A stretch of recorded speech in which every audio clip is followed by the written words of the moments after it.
Lundi soir, un militaire de l'opération Sentinelle est poignardé à la gare de l'Est. La scène n'a duré qu'une poignée de secondes. L'attaque a semé la panique parmi les passants. Rapidement maîtrisé, le suspect a été identifié comme Christian Ingondo.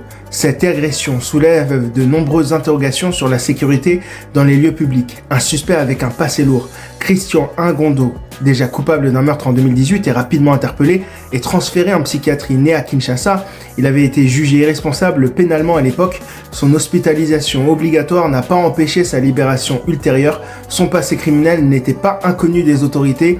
Les mesures prises après son premier crime semblent insuffisantes face à sa récidive.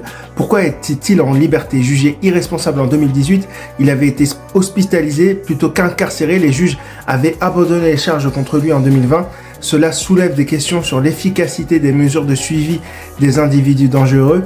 Les critiques se multiplient sur le système judiciaire et psychiatrique. Comment une personne avec un tel passé a-t-elle pu être libérée sans surveillance adéquate? Une menace persistante. Né à Kinshasa, Ingondo, 40 ans, avait poignardé mortellement Andy Brigitte en 2018.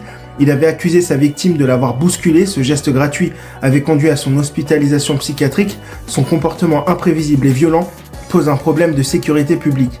La gestion des troubles psychiatriques violents est remise en question. Renforcement de la sécurité. Cet incident survient juste avant les JO de Paris 2024, augmentant les mesures de sécurité.